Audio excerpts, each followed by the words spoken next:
especially because I didn't even believe it anymore. Yeah. For me, it was like my hope was pretty much, you know, this is, and also because they told me you have to live with this. And I was like, I don't want to live with this. This is no life. I just felt like more and more sad and depressed. Hi, I'm Stephanie Wolf, PA and CEO of the Novus Center here in Studio City, California. And today I have one of our lovely patients, actually one of my most favorite patients. I would really like for you just to give a little bit of background. You do have an accent, so let them know where you're from and how long have you been here in California? I'm from a tiny country in Europe called Liechtenstein. I'm here now for 7.5 years. I came here for music. What do you play? I play bass guitar. But because of my health problems, it was tough to make it through the music school. A lot of times I was like for 5 days really sick in my apartment, sometimes 20 hours on the floor in pain. So everywhere where I went, to UCLA and all these hospitals, Cedars-Sinai, they always saw what's wrong with me and that something needs to be done, but they couldn't do anything. And so like they just gave me morphine for the pain and said, you know, we can't do anything. Here, morphine for the pain and good luck. And so I even stopped going to the hospitals because I knew nobody can help me, so I really felt lost. What was going on? What was the pain? Where was it coming from? What were you experiencing? What is this that you're talking about? The problem is called gastroparesis. When I eat, the food just stays in the stomach, and if your stomach is like a big bag that's bloated or something, they said you should be able to eat a lot. But the thing is, it was just kind of like the food was just staying there and I don't know, rotting or whatever it did. It felt like just stones there, and sometimes I couldn't even walk, you know. I was just like always in pain. So I tried to eat, but most of the time after a little bit of eating, I was in pain. I had to laying on the floor, do this really weird, kind of like a yoga, or I don't know what it was. They figured out that not just the stomach is not working, the intestinal is also not working. They explained that it kind of like, it almost is twisting or something, and that the pain is similar to when you have a intestinal obstruction. I think that's the word. Sometimes I had to spend the night in the car because I couldn't drive home anymore. It was hard. Yeah, I remember you telling me that you had this procedure performed. Yeah. And I couldn't remember, was it here or was it in your country? And what was the procedure? That was in Germany. Okay. It was like something that was not like an official thing. It was kind of like a guinea pig. Clinical study or something. So it was a stomach pacemaker. The idea was, because my stomach is not working and the stomach is all muscles and stuff, they said, you know, this stomach pacemaker is gonna make the stomach work. But in my case, it didn't really work, and I think it made things even worse because I'm skinny. Like, it was really visible that I have something under my skin here, just for something that is normal for everybody, you know, eating. Yeah. It's necessary, and it's not just like a hobby that I can change. I have to eat. And I was like, man, what's wrong with me? Yeah. And for me, it was just a struggle all the time. I was hungry, I ate something, and I was feeling bad. Of course, I didn't feel normal anymore, you know, and so my life was just kind of like I'm in my own bubble.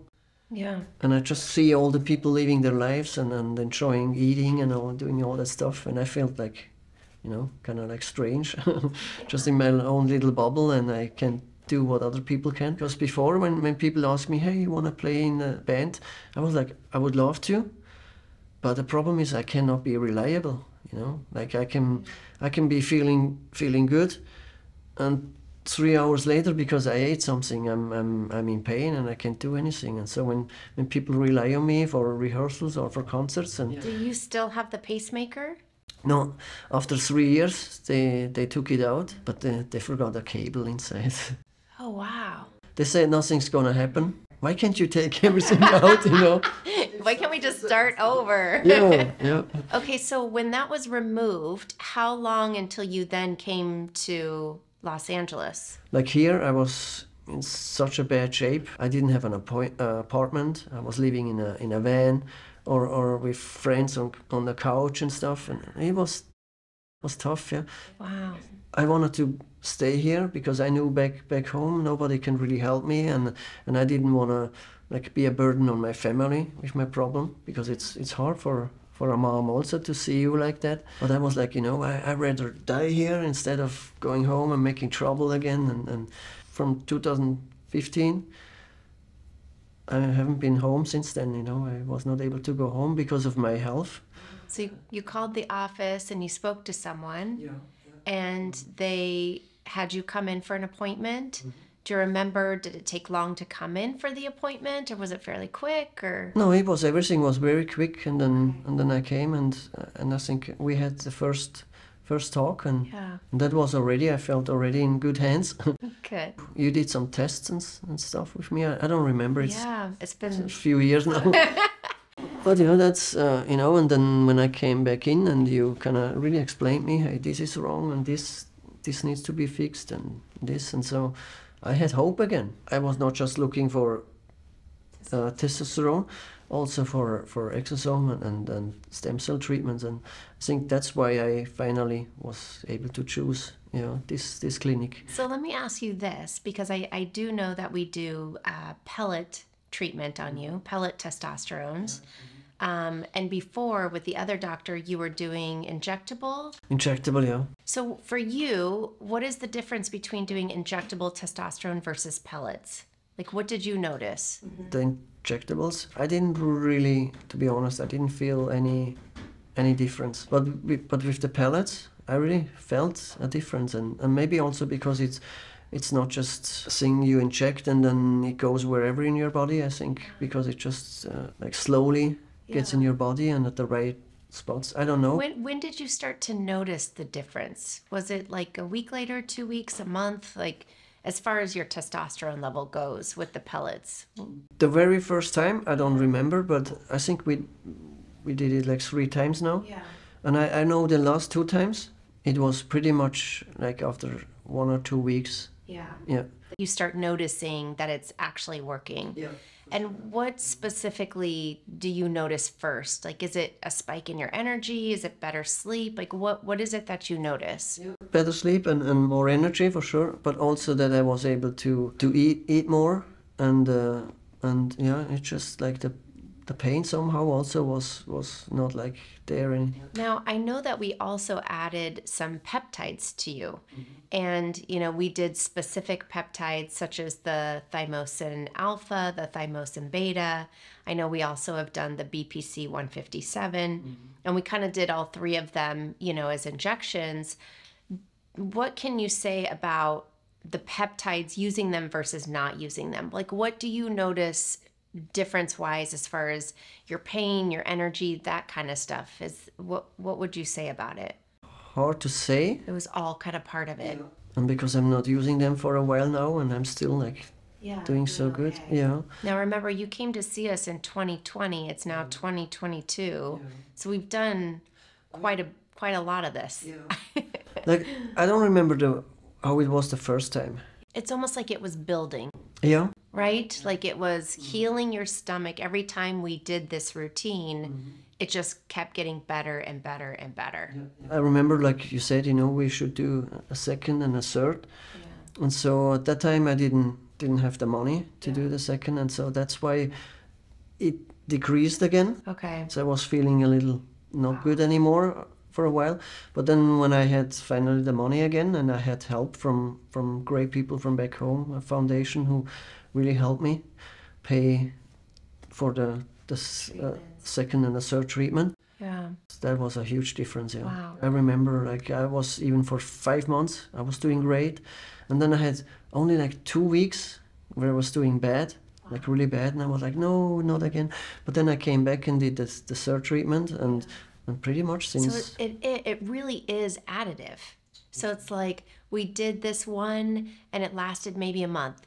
And then you did it again, and now it's lasting, 4 months. And then you did it again, and now we're past, 6, 7 months. So it does really seem like it is adding on top of each other as far as healing you. Yeah, it felt like it needed that I kind of, like when you're hanging on a rope on a cliff, and you just make it to the point where you can kind of, now I can go up. And now I'm already up, I think, because of the second and the third treatment. I'm not like just hanging there anymore. I still have, sometimes problems, but not like it was before. But for right now, I'm just happy because now I have a life. And how long were you in pain?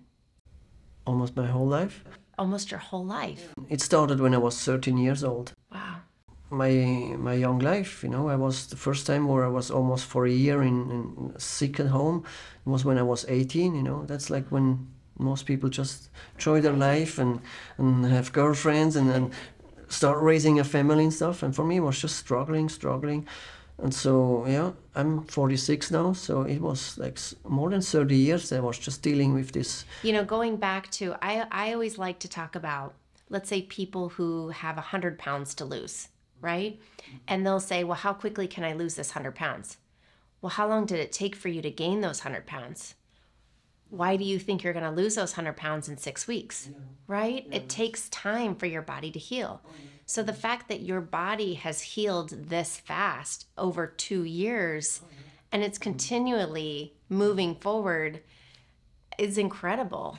Especially because I didn't even believe it anymore. Yeah. For me, it was like my hope was pretty much, you know, this is, and also because they told me you have to live with this. And I was like, I don't want to live with this. This is no life. I just felt like more and more sad and depressed with all this struggle all the time. It was just hard, yeah. And that's why after more than 30 years, all this struggle and just kind of not feeling like a normal person, finally since 1 year, I can say I'm a different person. I have a good outlook now for, you know, for the future, and I have a life, and just being able to eat, go out with friends and eat and just feel normal. It's nice, you know, it's nice. And especially now with being in this band, being able to play music, which is my passion. And do things. You know, before it was just like, oh, you know, until the end of my life, I have to be like in pain and deal with this, and I don't want to do this. And now you're living. Yeah. I remember you sent me an email and you said, I finally get to live my life. Yeah. Because before it was surviving my life, and now it's living my life. It's a difference. It's crazy. I'm very happy that I feel home here, you know, that I have good people around me. The church where I play music, they are like family for me, and with the band. So I'm totally in a different spot in my life, yeah, than I was just even a year ago. Yeah, I was. Mm. Yeah. You said that your mom came to visit you? Yeah.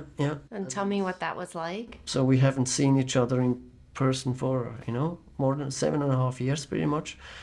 And so my mom and a friend of her, they came visit me, and it was wonderful. Yeah, it was wonderful. Also because she was able to see me in a better condition than when I left. You know, when I left last time, I was just like, you know, she saw me many times just laying on the floor in the restroom in pain, and she couldn't help me, and it's sad for a mom, yeah. And so now she came and she was able to see me eating. I'm just in a band now, which is really great. We're a great band and great people, so it makes me happy. And that's all a mom really wants, you know, is to know that you're actually healthy and thriving and doing what you love. And that's why she said when before she left, she said, you know, now I'm relieved. Now I can feel better because now I know you're doing well, you're happy here, and you have good people around you. Like you know, they treat you like a family. She said, now I don't have to worry as much anymore, and that's really good. Yeah. So much can happen between now and then. Just a year ago, I was like, oh, my life is over.